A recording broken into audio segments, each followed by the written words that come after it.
Alright, welcome to my second video in my tutorial series here. If you hadn't watched the video before talking about where to go for farming super evolution materials and things like that, make sure you go back and watch that video before you come to this, as we will be now talking about the team I think all newer players eventually will have, because these Astromon are given to you for free. So let's talk about that. We'll also go over the gems I have on them, etc, etc. Now, the one thing that I need to get out of the way is I can't without spending an egregious amount of time to just try and emulate this. I do not have, I did my best to have the gems that I think that would be close enough to show you a good enough example. And again, everybody out there has gems, you know, you all have different Astromon, different gems, etc, etc. So you might have an Astromon, you might have summoned an Astromon that's better than the one that I'm going to show on here.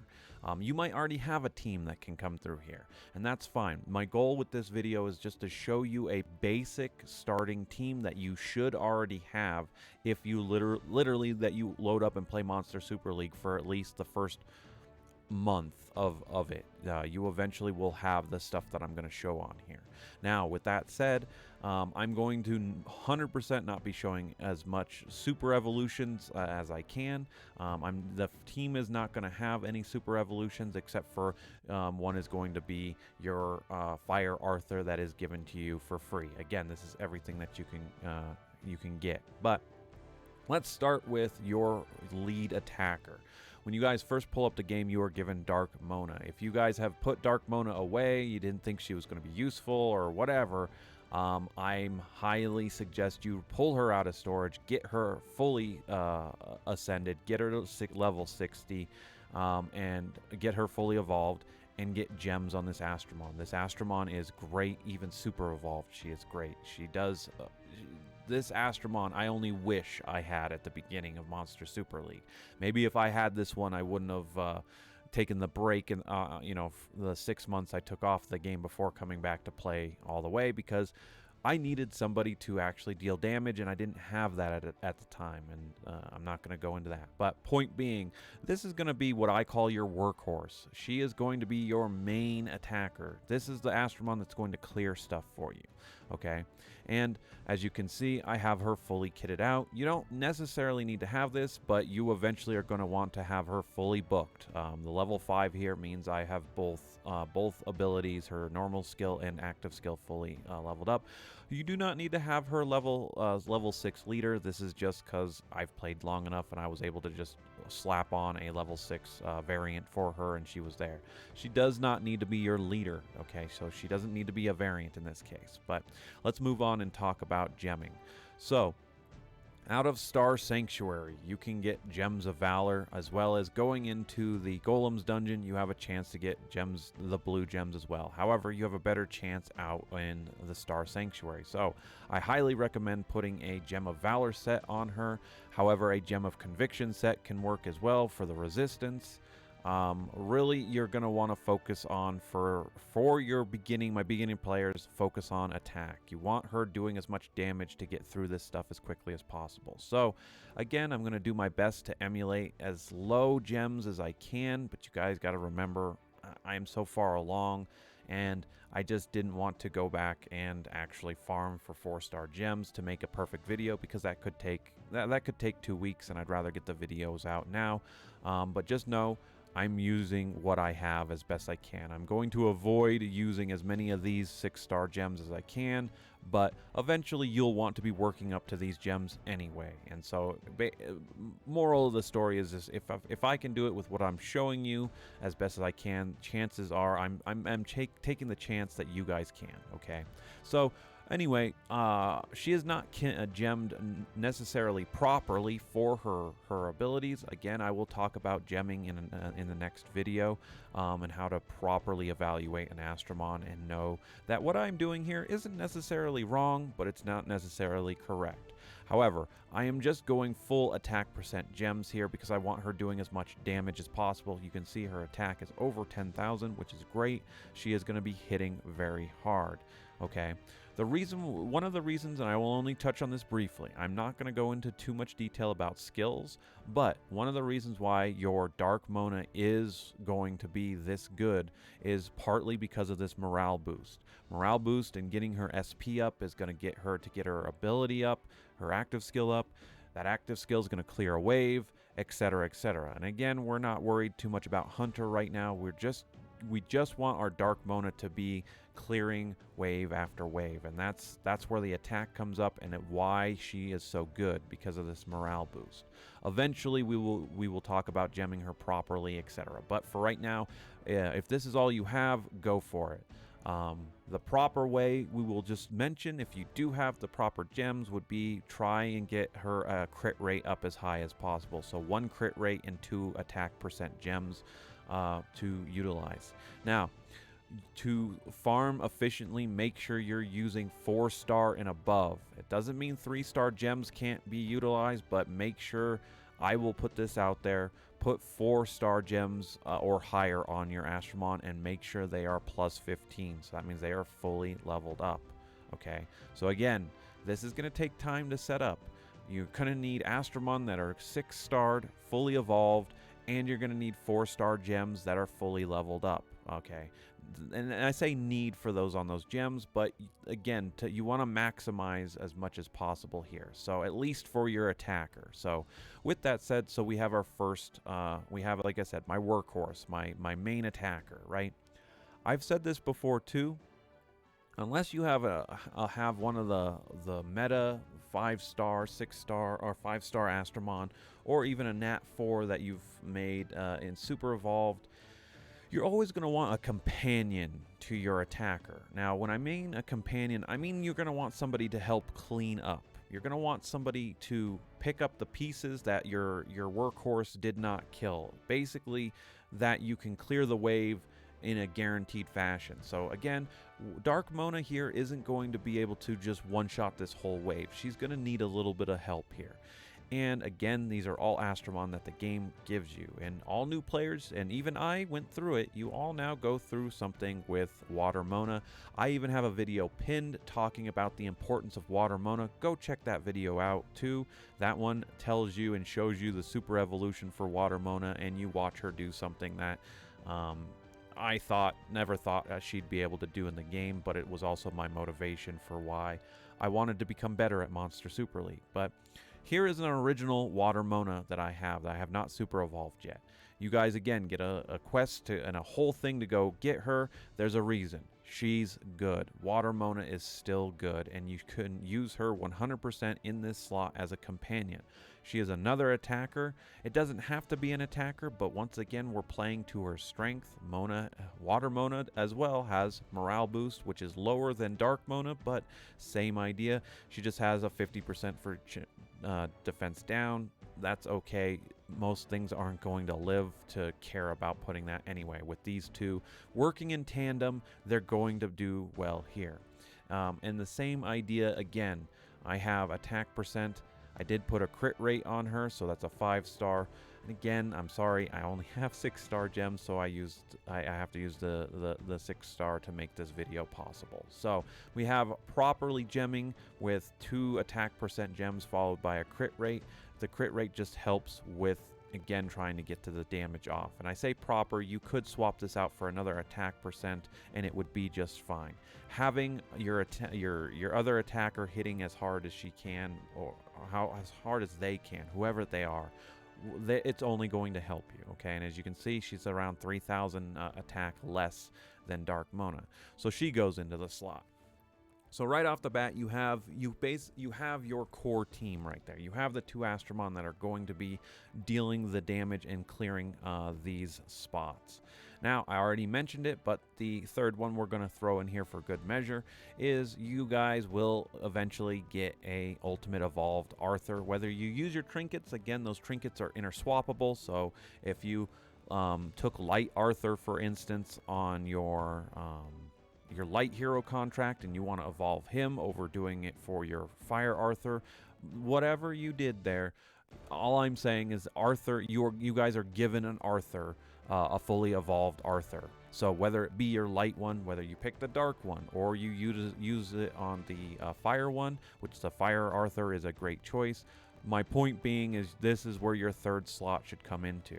Now, for fun, and because I'm not going to have any gems on him, obviously, yes, he's a third attacker. He could even be used as your companion to your Dark Mona, for crying out loud.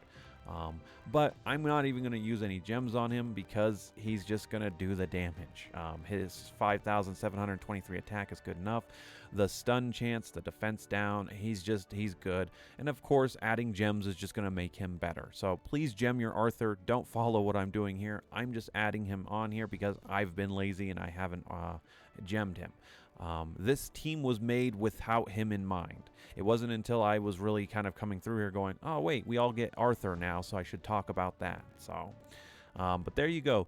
There's your 3 Astromon that you were 100% given / shown in the game to get you through a lot of the content in this game. And again, highly recommend get them to ascend them to level 60.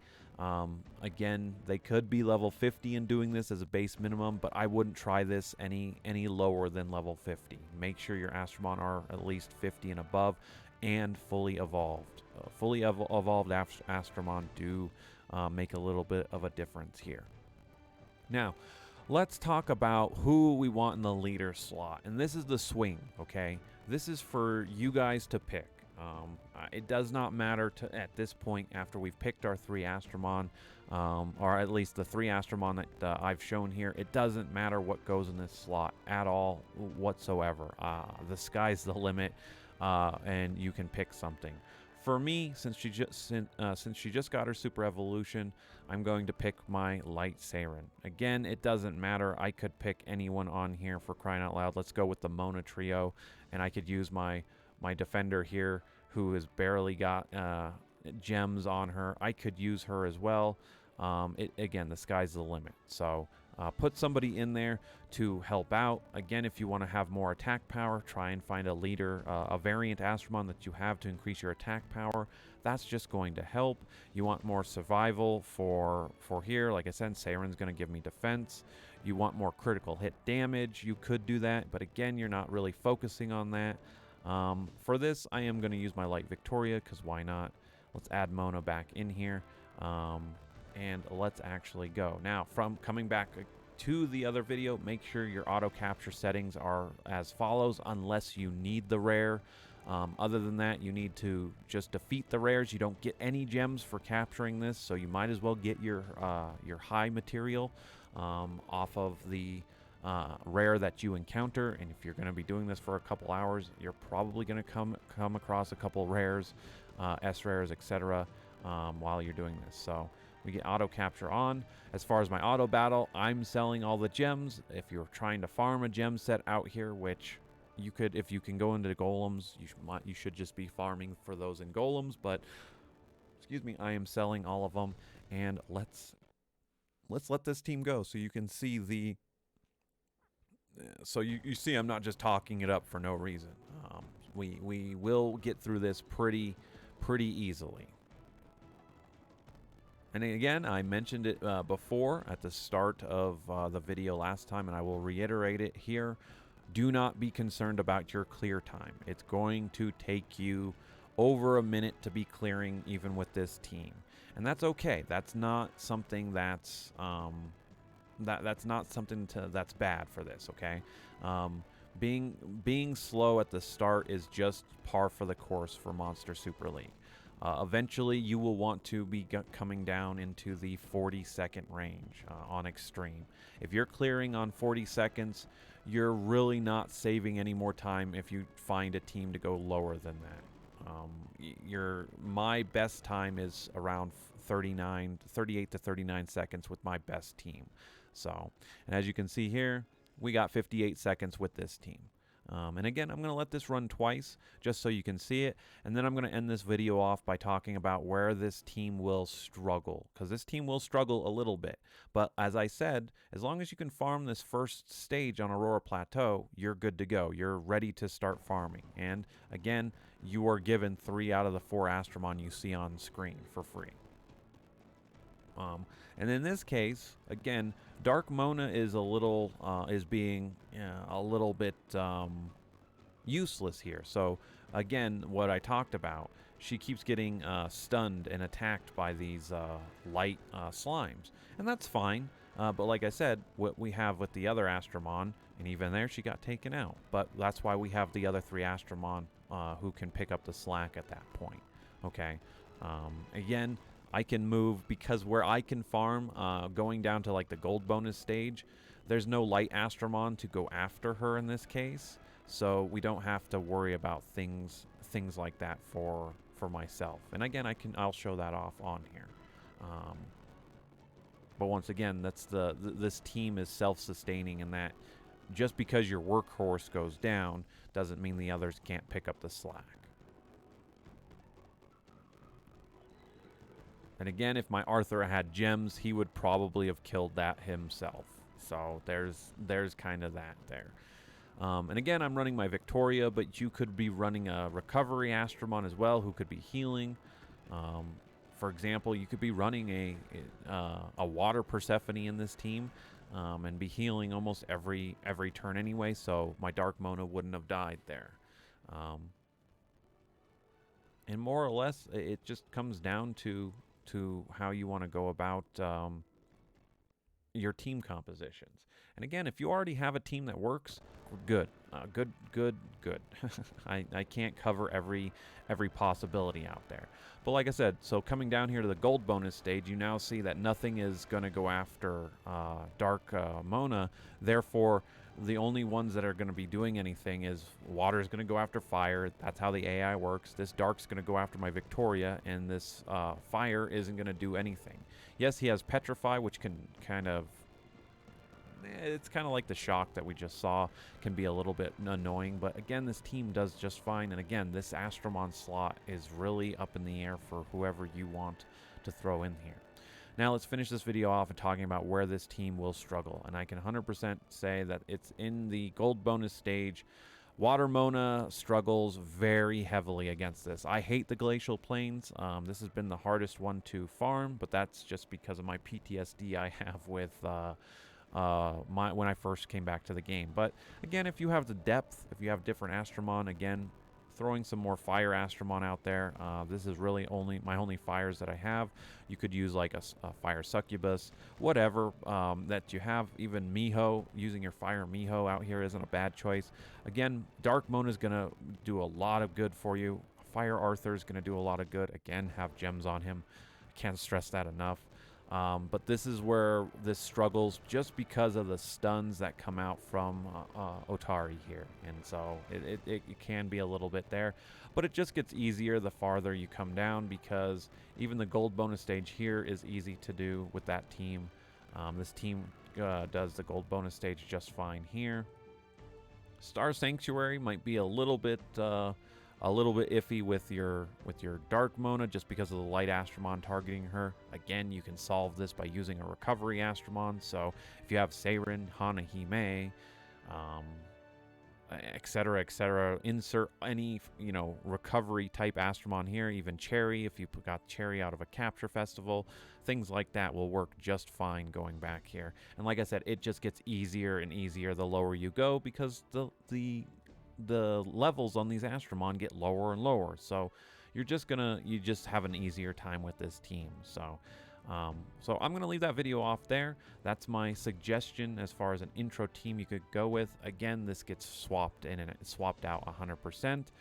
In the next video, we're gonna talk about gemming, and also properly evaluating your Astromon to then come out here and maximize your potential. So thanks for watching, and I will see you in that video.